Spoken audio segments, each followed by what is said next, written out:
안녕하십니까. 국민에게 보고하다 김태호입니다. 이번 시간에는 지난 방송 때 말씀드린 바와 같이 조금 민감한 얘기를 하겠습니다.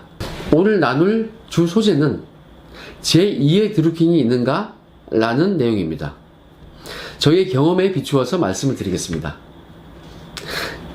지난 회에 말씀드린 바와 같이 저는 수천 명의 악플러들을 모욕죄로 고소를 했습니다. 고소할 때 일일이 욕설 댓글을 캡처해서 그런 내용을 증거자료와 함께 제출을 해야 실익이 있습니다. 증거자료를 확보해야 고소해도 처벌을 받는다 이런 얘기죠. 그래서 저는 당시에 버스, 지하철 타고 다니면서 휴대폰으로 저의 언론 기사와 댓글을 일일이 검토했었습니다. 다는 아니겠지만 중요한 기사는 스크린하면서 욕설 댓글은 일일이 캡처를 했었습니다. 그런데 당시에는 제가 수사기관에 소환돼서 조사를 받고 있는 상황이어서 피곤해서 그때그때 캡처를 다 하지 못했습니다. 그럴 때가 있었습니다.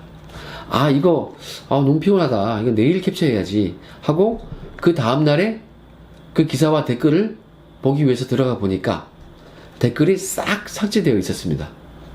이건 뭐냐면은 저에 대한 기사가 올라오면 사실상 10시간 정도 사람들이 읽어보고 그 다음에는 안 읽어봐요. 다른 기사가 올라오죠.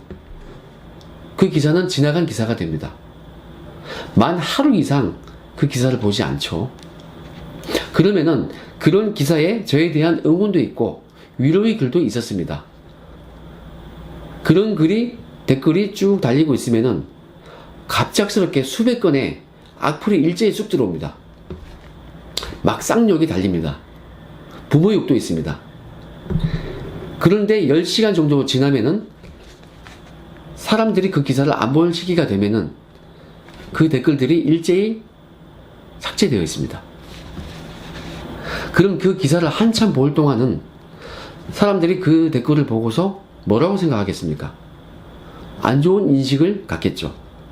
사람들은 기사 대충 보고 소제목 정도 보고 쭉 내려서 언론 댓글들이 어떤 여론을 받고 있는지 이걸 보는 걸 더 즐거워합니다. 저도 많이 그러거든요. 그러면 저에 대해서 조직적인 댓글을 읽은 사람들은 저에 대해서 안 좋은 생각을 할 수도 있겠죠. 저는 이러한 일련의 과정이 굉장히 일사불란하다고 느껴졌습니다. 조직적이다 이렇게 느껴졌습니다. 그래서 제가 수천 명을 고소한 이면에는 고소장에는 적시하지 않았지만은 그런 개연성을 염두에 두었던 것입니다. 수사는 의지가 중요합니다. 저도 많이 해봐서 압니다.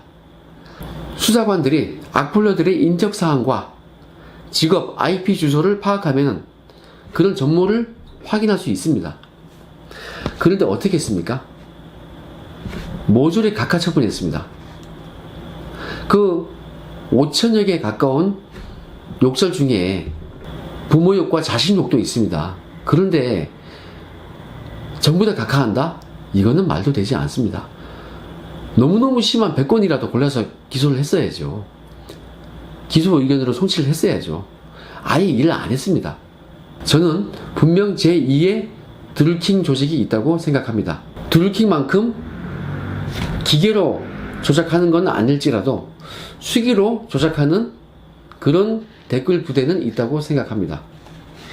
이 사건들이 검찰의 각하 의견으로 송치가 되었는데 모욕죄 여부와 별도로 그러한 점도 염두에 두고 수사를 해 주셨으면 합니다. 그래서 건전한 언론 환경을 조성한다면 이 또한 얼마나 의미가 있는 일이겠습니까? 만약 나중에라도 후일 이 사건을 제대로 수사한다면 제2의 드루킹 조직이 밝혀진다면 그때 얼마나 놀라운 일들이 일어나겠습니까? 그 배후에 누가 있는지 이런 것이 밝혀진다면 얼마나 충격적이겠습니까? 그리고 제 사건을 각하했던 사람들은 그걸 또 위에서 지시를 했다면 그 사람들은 또 다른 직권남용이 될 것입니다. 경고합니다. 지금이라도 제대로 수사를 해 주십시오. 그래야 나중에 발 뻗고 편하게 잠을 잘 수 있습니다. 오늘 방송 여기까지 하겠습니다. 감사합니다.